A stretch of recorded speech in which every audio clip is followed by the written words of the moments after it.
Do you know, a week ago, Friday night, our neighbors would have looked at all the cars parked outside our house and would have wondered what was going on.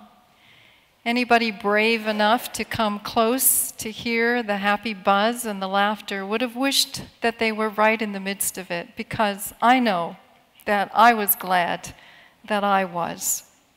It was our first Footloose event. It was 16 women wearing their slippers and munching on a smorgasbord of snacks, enjoying simple friendship together. It was a wonderful evening. Lots of fun, lots of getting to know each other. And I think those of us who were there that night realized how easy it is to come to church with the same people week after week and still only know their faces. Now, at least for us girls who were at Footloose, our relationships with one another have been enriched by a wonderful evening spent together. We hope to have more Footloose events in the days to come, and we hope many others will join us. Do you know, when I think about our interpersonal relationships these days, I'm reminded of an expression that we used to use to describe the church in places where many people had made decisions to trust in Jesus, but where there had been very little discipleship and very little spiritual growth. We used to say that in places like that, the church was an inch deep and a mile wide. Do you remember that? Well, I think that that phrase aptly describes the way our relationships with one another tend to be these days. It seems that we know a little bit about a lot of people, but that we don't know many people well. This is most likely due to more than one reason. We've got social media now. We've got more lifestyle mobility, and by that I mean that we move more often. We change addresses. Another reason why our relationships are often just an inch deep and a mile wide is, of course, the more rapid pace at which we all live our lives. We fill our lives with so many different things that it's often hard to clear any amount of time to engage meaningfully with other people. And when we're in a hurry, flitting from one thing to the next, our conversations tend to be brief and superficial. And then there's the fact that relationships are simply hard work. Some of us are naturally reticent or reticent, however you say that, and we find it hard to initiate friendships. Others of us have been hurt in the past, and we struggle with trust issues.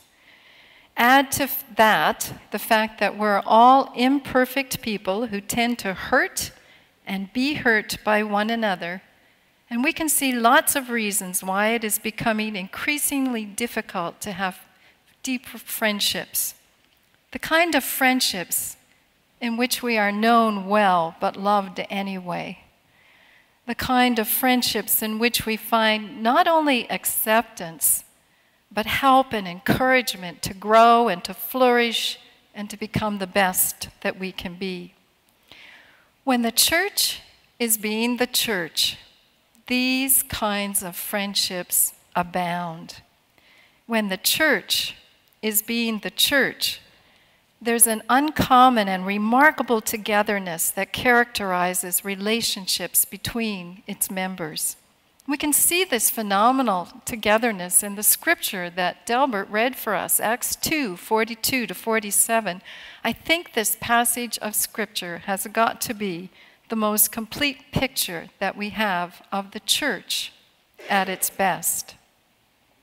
You know, in the past, I've looked at this passage of scripture, and I've been focused on all the activities that fill up that experience that those people were having. I note the teaching of the scriptures, the sharing of personal faith stories. I see that they shared communion, that they prayed together. There were miracles among them. They shared their practical resources. They worshiped together, and they ate together in one another's homes. I've often thought that if we as members of today's church could put more time and energy into these same activities, we would be more dynamic. But this time, as I studied this scripture, I saw something greater than all these individual activities. I saw an amazing togetherness that could never be generated by human activity alone. And I realized that even though these particular activities would help nurture the remarkable togetherness the early Christians were experiencing, the activities were actually more a result of their astounding unity than the cause of it. In other words, the early believers wanted to be together, learning how to apply the scriptures in their daily lives. They wanted to share their ups and downs with each other and pray together for each other. They wanted to help each other with practical needs, and they wanted to be worshiping and sharing communion together. They wanted to go home afterwards and have lunch together.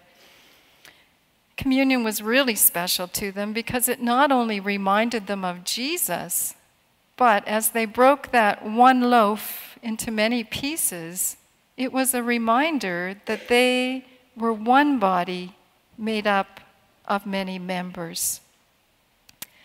Why did they want to be together doing all these things? What was it that propelled them? I like the way Eugenie Price answers this question in the book, Learning to Live from the Acts. Price writes, "These people were one because at this point in their young church life together, they were still on center. Jesus Christ was still their Lord. Harmony and peace were there among them because they were united around the single event powerful enough to make them one. This Jesus had been God himself visiting their earth, and now his Spirit lived within them. He was no longer gone, he was back. They could stop grieving. Fixed on Jesus, knowing he was real, knowing he was God's Son, and wanting to yield every aspect of their lives to him, Jesus' Spirit filled them and drew them close to one another."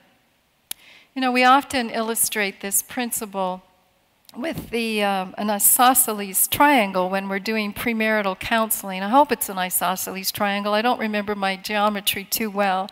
But what I'm picturing in my mind is a triangle with a very sharp angle at the top and two long sides. And if we can imagine Jesus at the peak, at that top angle, at the apex, it's easy to see that as a wife and a husband move closer to Christ in their individual lives, they grow closer together. And that same principle is true for all of us as Christians.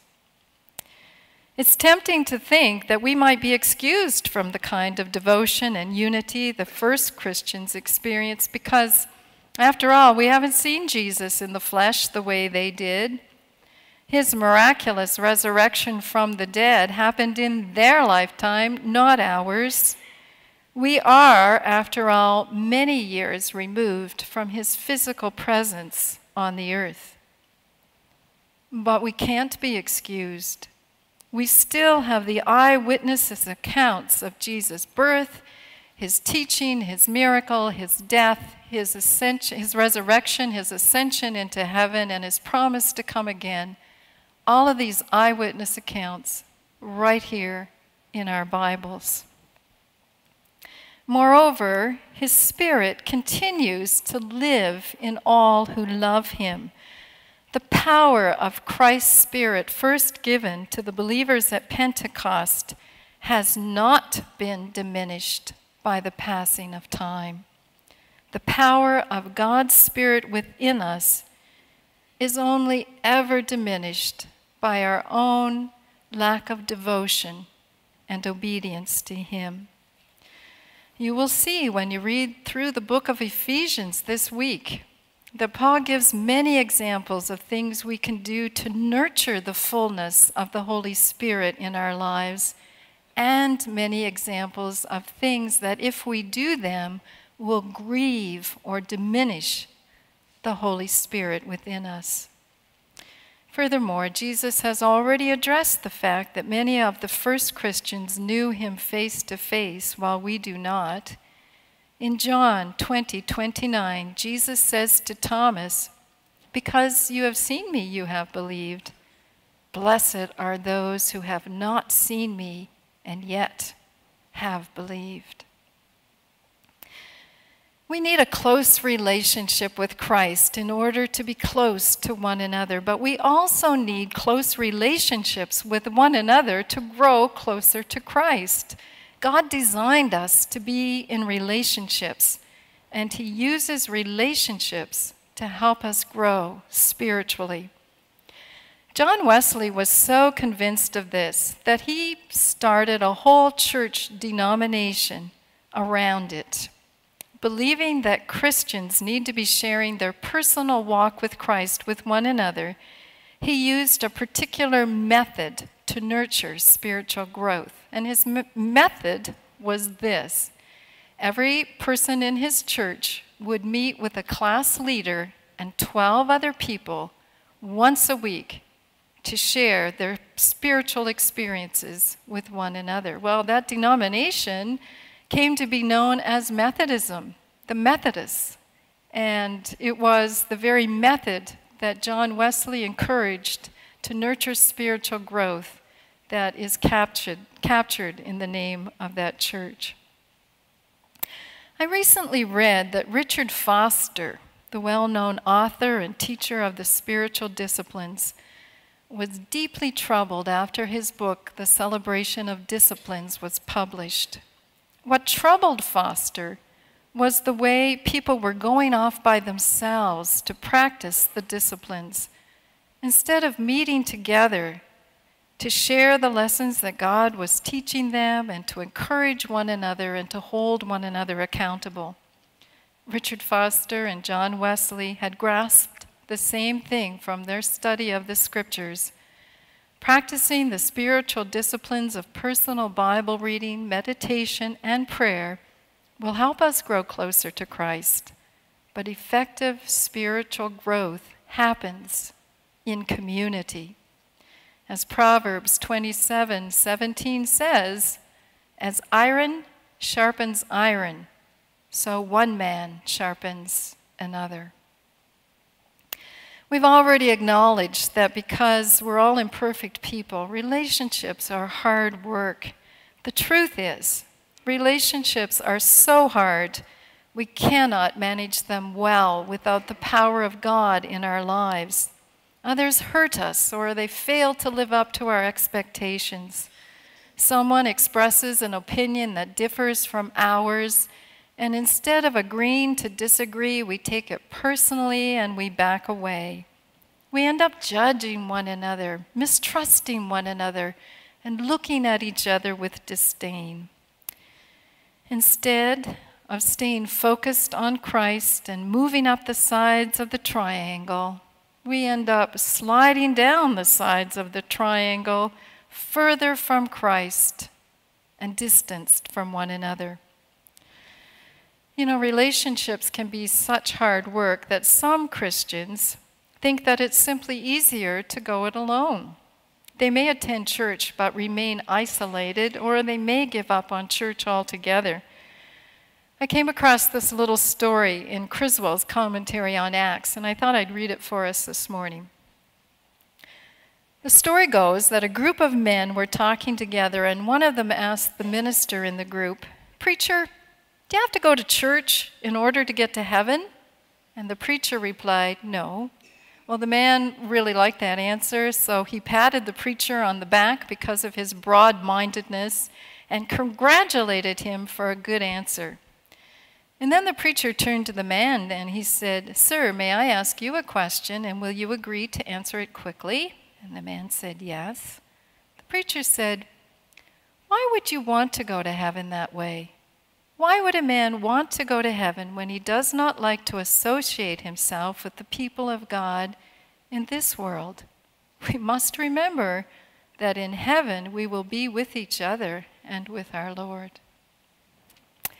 Why indeed would we want to miss out on sharing the journey to heaven with one another when we're going to end up in heaven with each other after all? The togetherness that we can know in Christ is so astoundingly different from the broken relationships that most people experience, that people who do not yet know Christ notice it, and they're drawn to him because of it. We read in Acts 2 in verse 43 that miracles were part of the DNA of the first church. But the relationships that those first Christians had with one another were miraculous in and of themselves.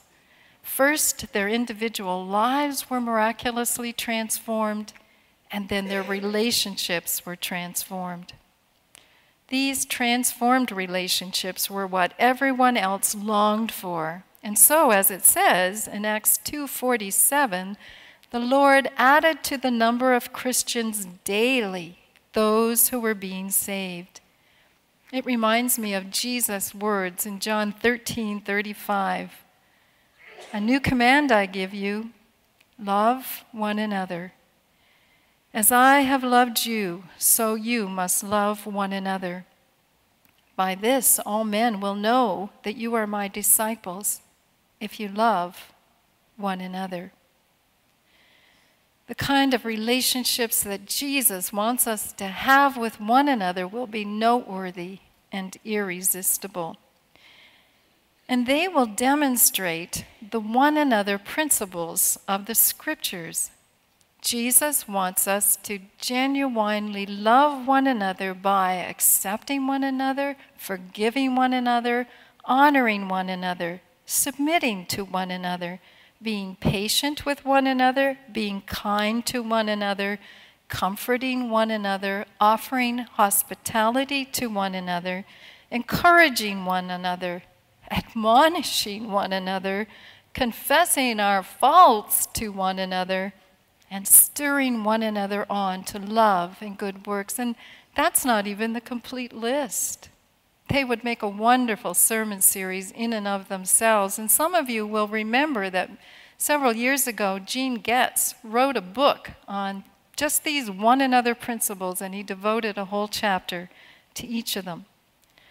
I'm not going to go into any detail regarding those principles this morning, but I will say that we'll never experience the remarkable kind of togetherness demonstrated in the Acts 2 church unless we are leaning into the Lord for his help to put these very same principles into practice. I don't suppose it was any easier for the first believers to accept one another than it is for us. There would have been many differences among them, racial, cultural, lifestyle. There would have been difficult personalities and people who were hard to love. They couldn't have done it left to themselves. They needed the supernatural power of Christ to be at work in their hearts and in their relationships with one another. And think about it, they were always together. They must have stepped on one another's toes again and again. Forgiveness had to flow among them. Ongoing forgiveness must have been part of what made them irresistible. And then there was the way they honored one another above themselves. Forgetting about themselves, they did everything they could to promote one another's well-being, including being generous with their material things. We'll never know Acts 2:42-47 togetherness left to ourselves. Only Christ can help us practice his principles.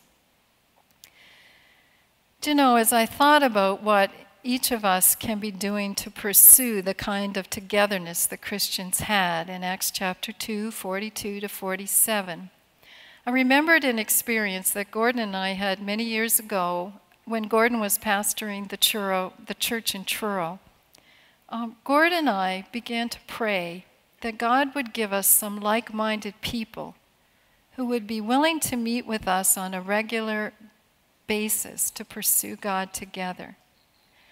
God answered that prayer in a remarkable way. He gave us 3 other couples who wanted to meet with us every week so that together we could pursue God. So we were all part of the same church. We went to church together. After church, we went home to somebody's house and we shared a potluck lunch together. Our children went off to play in another part of the house after the meal. We adults gathered in the living room and began to share with one another the lessons that God had been teaching us through the week as we enjoyed our daily quiet times with God. And then we studied some scripture together, and we hammered out what it would mean to make that scripture real in our personal lives. We even helped each other memorize scripture. And throughout it all, we shared our ups and downs with each other, and we prayed together for one another. We really did life together. That was a sizable commitment. But you know what? When I look back on it, I realize that it's probably one of the best investments I've ever made with my time. We all grew spiritually through that experience. And to this day, those 3 other couples are still among our closest friends. But what about us here now? The church in this place, at this time? I'm proposing that if we want to experience the kind of togetherness the first Christians had, we need to begin to ask God for some like-minded people who will meet with us regularly to pursue God together. A woman could ask God to give her 1 or 2 other women. A man could ask God to put him in touch with 1 or 2 other men. Couples could ask for other couples. High school students could ask for other high school students. You know, we'll need to commit to that time together, and the only way to do that is to say no to lesser things. Believe it or not, you and I are still in charge of our time. It's still up to us to make the right choices for how we fill that time. And so we'll have to do this if it's going to mean that we're investing in spiritual growth. When we get together, we'll want to study the scriptures together. We'll want to learn how to apply them in our lives. We'll want to share our ups and downs with each other and pray together. We'll want to be sharing with each other the lessons that God is teaching us individually. We'll help each other with our practical needs. We'll come to worship together. We'll share communion. And then maybe, just maybe, we'll go out and share a meal together. We'll do life together. And all the while that we're doing these things, we will learn better and better how to lean into Christ for his help with his one another principles. Now, don't be surprised if after a while some of us have to break apart from those original clusters and begin to make room for other people who long for the kind of spiritual friendships that we've been experiencing. Because when we're being the church, people notice the miraculous kind of togetherness that only Christ can give, and they're drawn to him because of it.